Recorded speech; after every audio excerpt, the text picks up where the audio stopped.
Oh, Samuel Arkoff, you never let us down.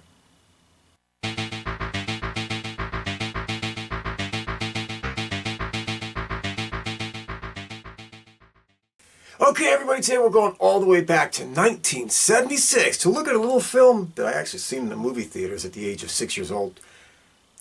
Take that for what it's worth. Called Food of the Gods. Oh yeah. But before we dig into this gem any further, before we look at this old classic anymore, once and again, and as always, to the trailer. More frightening than his War of the Worlds.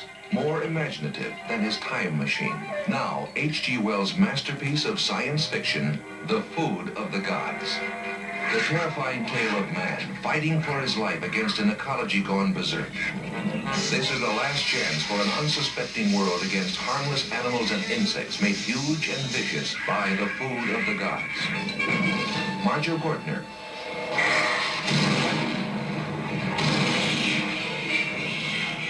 Pamela Franklin.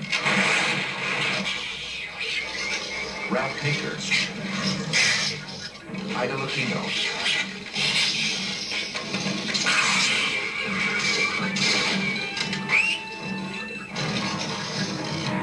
H.G. Wells' The Food of the Gods, for a taste of hell. Okay, this motion picture was directed by Bert Gordon. Yeah, he did some things, maybe some of you remember, maybe not.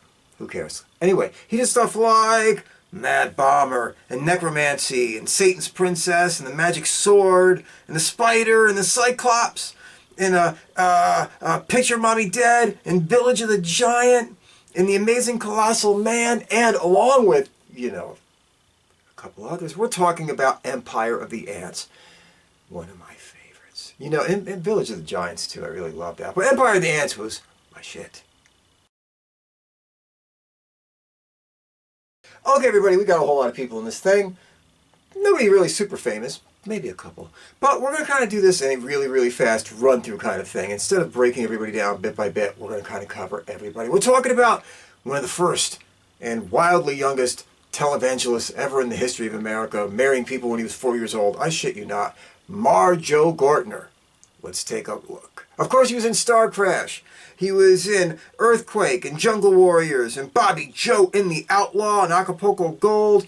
And When You Coming Back, Red Rider and Hellhole and TV, Falcon Crest, Hotel, T.J. Hooker, Fantasy Island, Police Story. His family was very religious. It's just the way it goes. And playing Lorna, we got Pamela Franklin.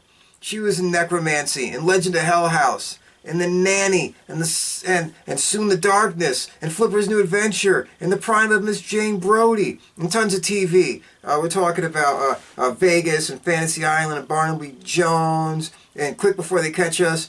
And playing Rita, we got Belinda Balaski. Come on, she was in The Howling and Small Soldiers and Gremlins and Piranha and Bobby Joe and the Outlaw and The Cannonball with the almighty Carradine Until Death and Up Yours and TV, Falcon Crest, Baywatch, SWAT, Starsky and Hutch. And playing Mrs. Skinner, Ida Lupino, High Sierra, The Man I Love, They Drive by Night, Pillar to the Post, Woman's Prison, The Bigamist, TV, you know what I mean, The Virginian Family Affair, The Run-of-the-Mill. And playing Mr. Skinner, John McLiam, Cool Hand Luke, First Blood, The Missouri Breaks, Lucky Lady, and tons of TV. Everything from FBI to Fugitive to Mannix to Death Valley Days. Thomas Stovall, who I've always called the poor man's Harrison Ford, playing Tom. He was on MASH and Rockford Files and How the West Was Won and Rafferty and Kung Fu. Kind of a small career. Playing Bensington, Ralph Meeker, Without Warning, Dirty Dozen, Naked Spur, Kiss Me Daddy, Brannigan, The Devil's Eight, The Anderson Tapes, and tons of TV from Police Story to Route 66 and Not for Hire and Climax, and playing Brian Jon Cypher. Again, TV. Our Five Daughters, Mannix, Marcus Welby, General Hospital, Knots Landing, Law and Order, Hill Street Blues, Dynasty, Major Dad. So, there is a plethora of faces in here. There's no real jump-in-your-face star. It's just the way this motion picture is, unless you count Marjoe for his Star Crash, this, and a couple other things. Fame, you know what I mean? You know what I found out? Marjoe was supposed to be Mary and Joseph combined, and that's why they named them. Who the hell knew? Okay, everybody, we're going to do this in 90 seconds or less, hopefully. So keep it short, keep it fast, keep it entertaining, keep it moving, and get to that place where we like to hang out the most, the summation. The motion picture starts out, you're watching some guys practicing football. They're a Major League football team. And before you know it, you get a little bit of narration by one Marjoe Gortner Morgan. And he's saying, you know, the coach said that we need to take some time off, so we're going to go out into the woods and hang out. Before you know it, Marjoe and a couple of his boys, one's the PR guy, another one's another football player, they're hunting, kind of. They're chasing a deer with some dogs and a horsies. Anyway, as they're chasing him, they corner the poor little thing, and Marjoe says, let this little guy go. The one guy says, hell no, no, no, no, not for me. And he chases him, where he runs into some giant wasps out in the woods, and they kill him. Well, Marjoe and his buddy catch up, and they say, what the hell happened to this guy? Marjoe goes running for help, and he finds this cabin, just conveniently located right nearby. And in there is Mrs. Skinner. And Mrs. Skinner is waiting for the return of Mr. Skinner. But as he's looking for her, Marjoe that is, he wanders into her barn and he runs into some giant roosters. Holy shit. Are you kidding me? Well, he winds up having a conversation with Mrs. Skinner, and he's like, hey, it's a little bit weird that you got these 12-foot chickens out in the backyard. She shows him some mouse holes. He's like, this is weird, but I gotta go, I gotta help my buddy, and they leave. Take it for what it's worth. Next thing you know, the boys are driving home on the ferry, and they're just kind of talking about their buddy who's laying dead in the back seat. I'm not joking. And they're sitting there saying, well, you know, it's his time, taking this all, I guess, in a little bit of stride. Meanwhile, Mr. Skinner is coming home from this business trip that he was on to try to market this miracle food that makes the chickens and everything else grow supersized. You know, there's a shit bubbling out of the ground by the Skinner Ranch, and, well, he's like, I can market this to a food company, as one would. He's driving home from such an event, and before you know it, a bunch of giant rats attack his car. They munch him up. They eat him out. They sit there. That's a bad way to word it. They do whatever. He's dead, and he is gone.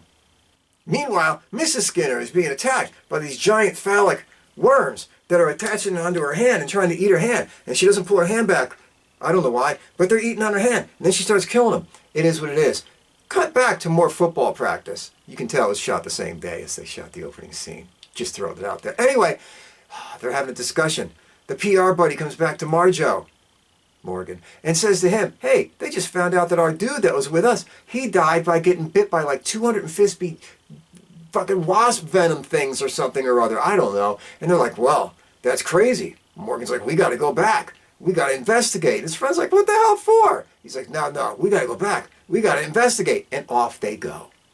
Meanwhile, cut ahead, and you got the business guy and his like secretary chick, you know, that Lorna, whatever. And they're coming out there to talk to the Skinners about this deal that they're going to strike up on this miracle food. They pass this young couple whose big RV is stuck in the mud, and, well, it is what it is. She's pregnant, and she's very much a hippie, and her husband's a really nice guy who looks like a low-grade Harrison Ford. It is what it is, but they blow right by him, refusing to give him help, and go up to the cabin so that they can meet Mrs. Skinner and see what's going on and maybe make a deal for this magic wacky food that's going to make everything big.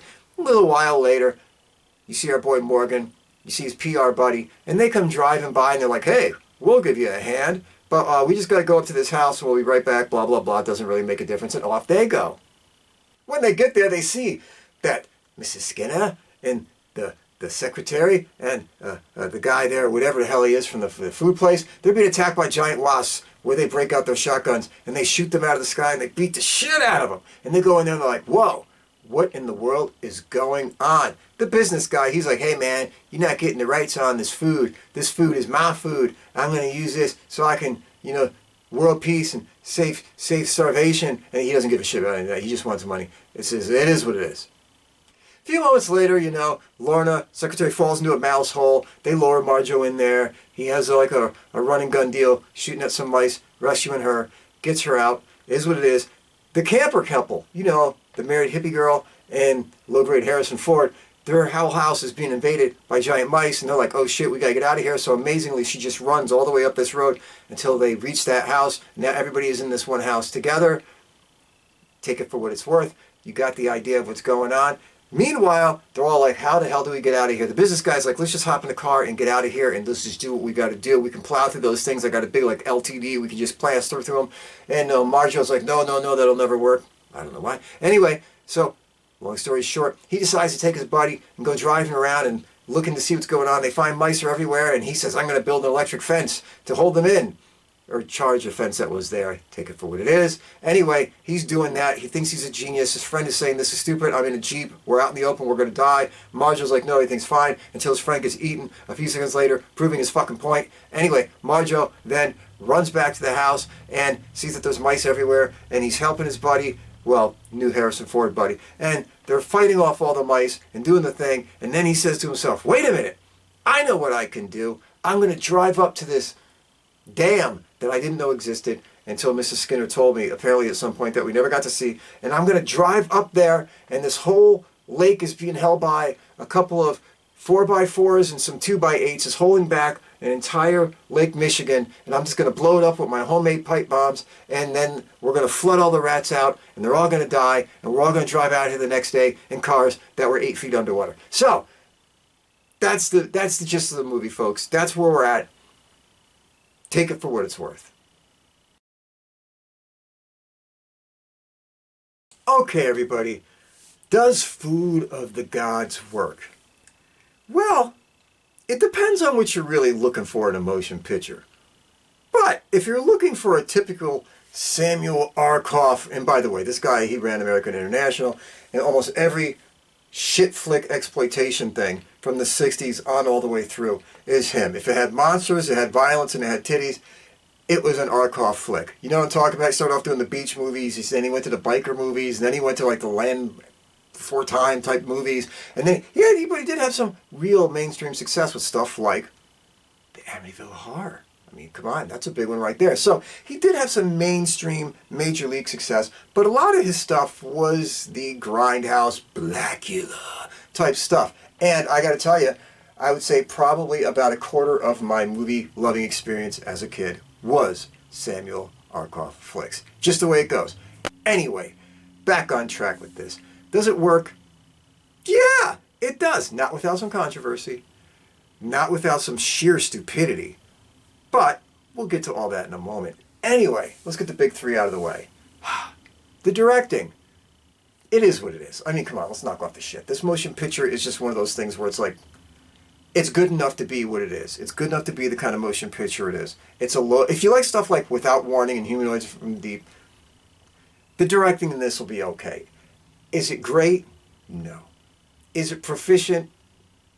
Yeah. So, there you go. The writing. Come on, for the love of God. The story's ridiculous. And the dialogue is barely enough to keep this thing moving. So, don't look for any awards. Don't look for any prizes. But if you can watch Chud, you can watch this. Good enough. And the acting. Well, let's just say it can be a little bit melodramatic. And it can be a little bit cartoonish. And most of the characters in this are basically cartoons, but we'll get to that in a moment. But again, I have to keep putting this in context. For the kind of motion picture that it is, the kind of film that we're looking at, you have to keep this in Empire of the Ants type version. You have to keep this in Kingdom of the Spiders type universe. You have to sit there and look at this along with Blackula. You have to sit there and say Humanoids from the Deep. And in that realm of motion pictures, the acting's fine. Good enough. This isn't Born on the 4th of July. This isn't Platoon. This isn't The Godfather. But swimming in that little pond of shit, it's okay. Now, before we get to what's wrong with this motion picture, and I'm going to have a mighty long list, let's get to what this motion picture does right.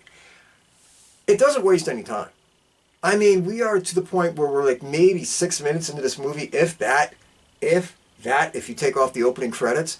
This motion picture literally gets to big bugs killing people. I mean, they don't fuck around, they don't play any games, they don't stretch it out. You're like, oh my God, there's giant mosquitoes or whatever they are killing a man. We're only 4.5 minutes into this motion picture. I guess they don't want to play around.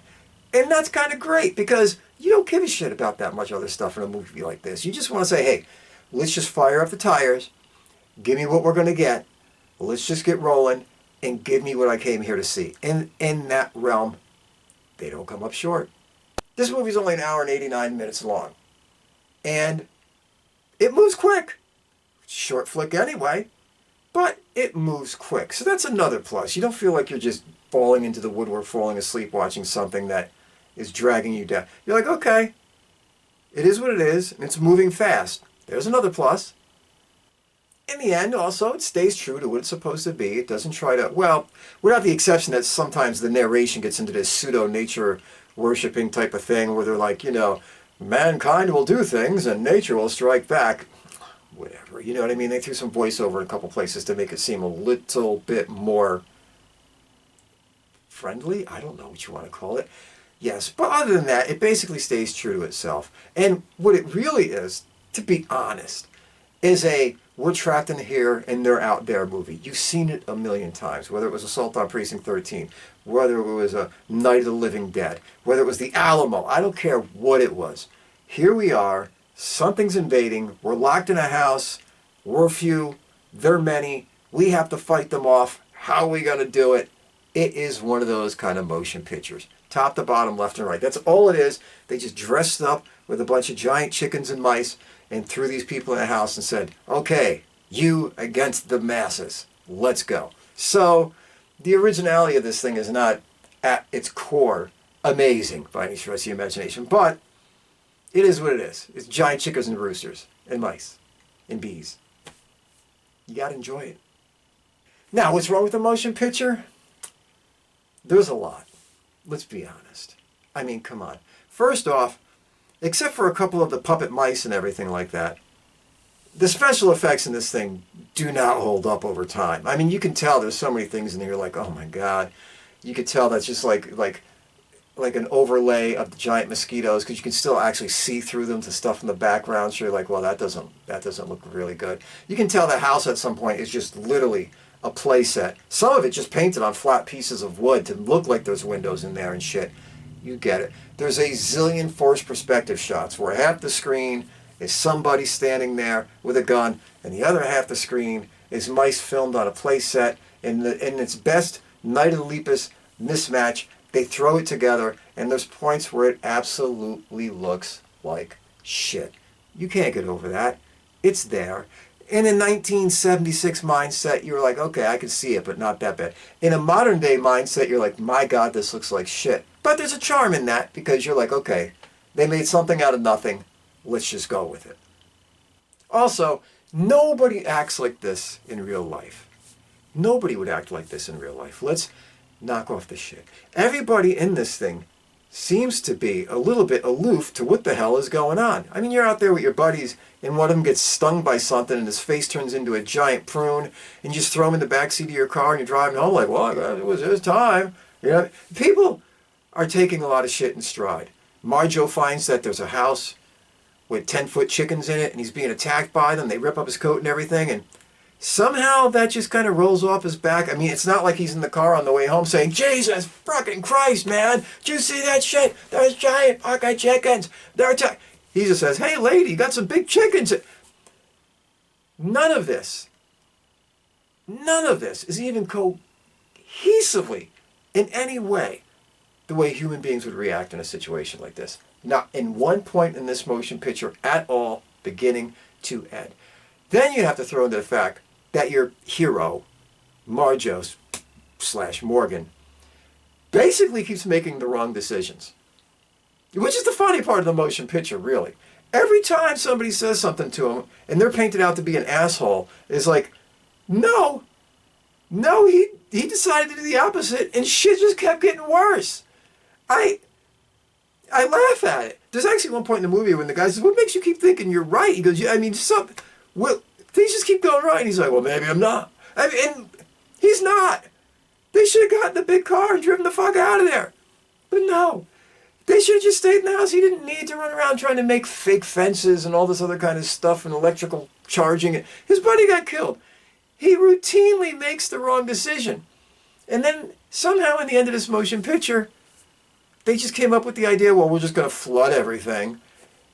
And an entire lake, a lake, is being held back by a bunch of 2x8s in some beams. I'm like, it's a fucking lake. And he makes these shitty pipe bombs out of tape, and there is no logic in this motion picture. There's no believability in this motion picture. There's nothing in here where you could say, oh my God, yeah, I get it. It just doesn't exist. Now, when I first seen this motion picture at the age of 6, I thought it was mind-blowing. My mind was like, whoa, this is incredible. And even through my teen years, I still loved it. And still to this day, there's a part of it that has a charm that I enjoy because it gives you what it's supposed to be. It's a stupid people tied up in a house monster movie. Except the monsters are big chickens and mice. And it's enjoyable. And it's fun. And you watch it and you're like, oh, this is just so stupid and dumb and ridiculous. But I'm having fun. And that's all that really matters. So, yes, it's got a load of problems. Yes, it is inherently stupid. Yes, it's not shot the best. No, it's not acted the best. And the story is friggin' ludicrous. But you gotta admit it. It's kind of fun to watch. As stupid as it is, it's fun to watch. Now, before I leave this thing here, I do have to say, there is one troubling aspect to this motion picture. But I can't really pin down the truth. And that is the issue of animal cruelty on this thing. Honestly, when I was a kid, it didn't really hit me. Then, as life moved on, I was in my later teens and 20s, I'm like, you know, it looks like a lot of animals might have died during the making of this. I'm not sure. But some shit, I swear those things are drowning right there. And I think a couple are dead floating in the water. And you start to reevaluate it that way. I looked it up on the internet. Were they really just shooting the mice with, like, you know, pellet guns or 22s? Were they sitting there hitting them with high projectile paintballs and shit like that? There's stuff that both sides say. I don't know what is true. There's points of it where I'm looking at it, I'm like, okay, that looks like that was just paint hitting it and the mouse freaked out and jumped up and down. And all. But I think that paint smacked that fucker in the eye and he took it really hard. So, and trust me, I'm an animal lover. I truly am. I know I'm politically incorrect and I'm as far from the hippy-dippy thing as you could ever get. But I am an animal lover. Shit, I'm a vegetarian, whether people know it or not. Have been for 52 of my 54 years. Just the way it goes. But if you can wrap your head around what's going on and say, well, there's no serious proof that this movie that they said that they really hurt or killed any animals. And some of these things were internet rumors that they said they dispelled. I don't know. But you can't get over the elephant in the living room and say, I don't think the animals are having a good time making this flick. I don't know if any died. I don't know what was going on. But I'm just saying, you got to take that as part of the package. All right, everybody. Get out there if you get a chance. It's on streaming for free, floating all over the place, you know, whatever. And check out, if you dare, Food of the Gods. Is it great? Absolutely not. Is it legendary? In a kind of crazy cult flick type way. Is it a phenomenal motion picture? Pfft, no. But it was one of those motion pictures in and of its time, given us by Mr. Arkoff as part of his cavalcade of shit flicks that many of us love and many of us remember. And it fits in to that genre of mid-70s, I don't know what you want to call it, exploitation animal flicks that were running around at the moment. It's one of the crew, it's one of the group with ants and spiders and everything else. So give it a look, give it a shot, let me know what you think. They go too far? It's possible. I get it. But let me know in the comments below. Anyway, be good. Take care. Stay out of trouble. Be kind to a stranger. Be there for a friend. And never, ever take any bullshit from anybody. Oh, and I got a side note. I will always drop movie reviews on Saturday. But I told you guys before I was going to start doing some stuff with music and some other related things. Those will always drop midweek. So if you see me drop a video and it's on a Tuesday or a Wednesday, music and all kinds of other happy shit. But if it's on a Saturday, it's always the motion pictures that we've done for the last 5, 6 years or however long I've been doing this. As always. Anyway, take it easy. Gotta go. Bye.